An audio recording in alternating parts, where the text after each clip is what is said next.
Hey everybody, it's Board Game Blogger. Today I'm here to review War of Honor. Now this is kind of a new pack for the Legend of the Five Rings collectible card game. Comes with 4 pre-constructed decks that lets you sort of jump into the Legend of the Five Rings system. I thought it would be pretty interesting. I used to be a MTG player back in the day in college.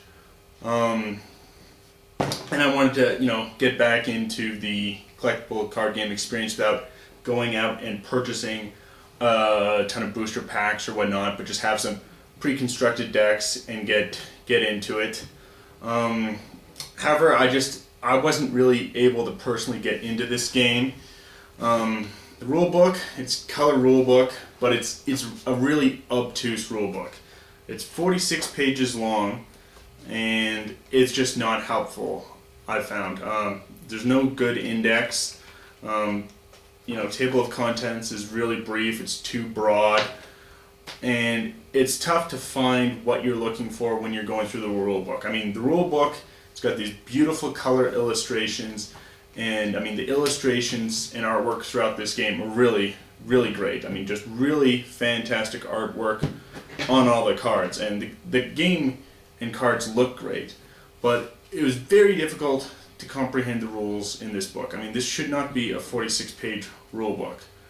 That should be for a very heavy war game, not for a collectible card game style game. It's not a very well written rule book, unfortunately. The game looks great, but not a well written rule book. And some of the terminology in the rule book, they're using concepts that were pioneered by Magic the Gathering, like tapping a card. It's not called tapping here, it's called bowing, to go with the sort of theme of the game, of this kind of feudal Asian mythic old game. And bowing and honor is a very big concept in the game. There are different paths to victory. You can win a military path, an enlightenment path, and an honor path to actually succeed in this game. And so honor is a big concept in the game. But this game it didn't really click for me, just because it's very tough to get into. I've still kind of got this Magic the Gathering type mindset when I'm playing this game. But there's some very neat, innovative features in the game. I've played it, and each time I have to go kind of try and go through this beast of a rule book, and it's really one of the worst rule books I've written. Like, only some of Martin Wallace's early rule books are as bad. But there are innovative concepts. Each player's going to have 2 different decks. You're going to have a Fate deck and then a Dynasty deck, where you get your cards and your holdings out of. You just have one type of generator that generates money to put out your cards, and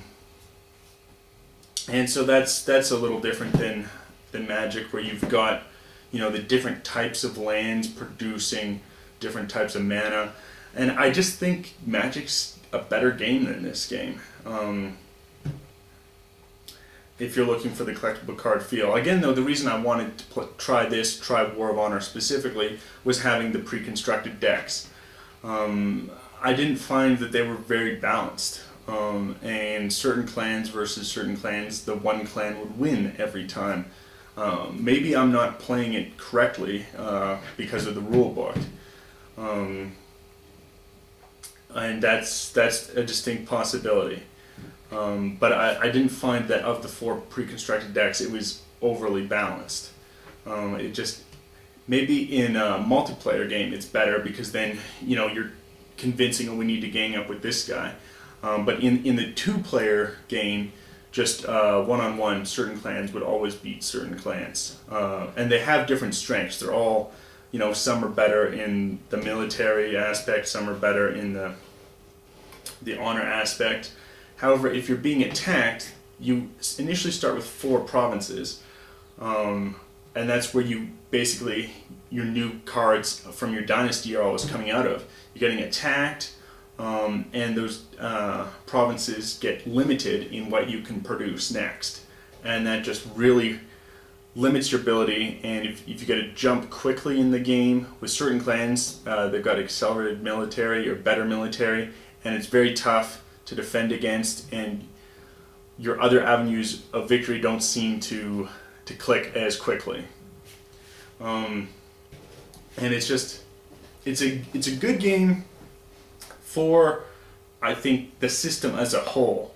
The Legend of the Five Rings, and you're doing more customizing and building your decks, and it's a really neat system, the way you basically have a dynasty deck and a fate deck, and you're holding cards in your hand to play from fate to affect the game, but you've got your dynasty kind of laid out, and you just have those cards to draw from, and you don't really have a hand of those cards. It's a very neat system that way. It's very it's an elegant system that way, but it's just, I think in the War of Honor, just this pack didn't seem very balanced, and it's a long game. The initial ones I was playing to try and learn it were going 90 minutes.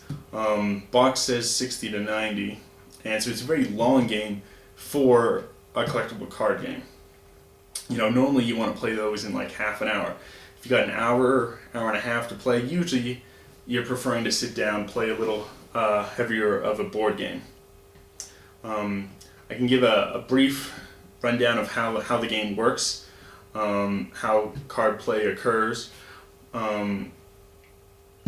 but it's just not a game that worked for me. It's not necessarily a bad game. I think if you want to get into a collectible card game, it didn't work for me. I thought it was too long of a game, tough to really get into the rule book, and I'm not sure that the 4 pre-constructed decks are entirely balanced. Again, that might be that I'm playing the game wrong. This is not a very good rule book. But let's see sort of just how the basic setup works. So here's sort of an initial setup. I've got my capital and a border keep laid out. My capital, before I draw, I can draw it from the bottom of the deck. That's a unique ability of the capital. Produces 4 gold, and the border keep produces 2 gold. I'll draw starting hand here for my fate deck, and I can play certain cards like this. Here this is 0, and I can play it during battle. Costs 0 cost to play, and lots of these cards are various battle cards. Again, you can see the artwork is quite nice. So now I will flip over what's in my provinces. If there was an event here, it would trigger. It does not, and then I can see what I can play. I can produce up to 6 gold. Here, if we zoom in on this guy, it shows he costs 7 gold to come into play. So I cannot yet have this guy into play. This fan symbol doesn't actually exist for this game. It's more in the standard Legend of the Five Rings. This is kind of a simpler intro version. So what I'm going to do is actually get this guy out. He costs 4 gold, so I can tap or bow to bring this border village in. Lets me produce more gold, and this guy costs 2. I'll bring him in, and that would be my turn. These fill up, so I now have 4 provinces as usual. Again, if I'm attacked, I can start to lose the provinces, and this limits the ability to get cards out of the dynasty deck, which are regions or personalities. And then these are my fate deck. Here is more of spells or unique cards. Also in the War of Honor series, you have these. You can play with these sort of tiles you build down. Lets you choose sort of how you attack. It's more of a multiplayer style game, and you have fortresses that create different abilities in unique times. So that's something new to the Legend of the Five Rings system.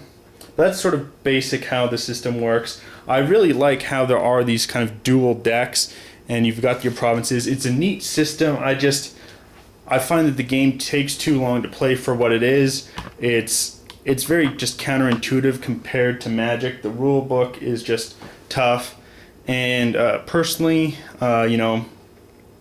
it's tough to find people to play this. My wife likes to play games where there's an actual board. She doesn't just like to play plain card games. My main gaming group, usually if you're in the collectible card game, that's kind of all you want to play, that's all you focus on, and you don't go around playing other board games.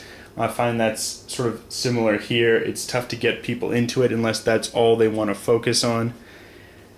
And while it's a good system, I can't recommend it personally. I can tell, though, for some people who like to just get absorbed in one system, in a collectible card system, this might be a very good intro point. It might be worth picking up a copy of this game just to see if it's a feel for you, and then you can get deeper into the Legend of the Five Rings system.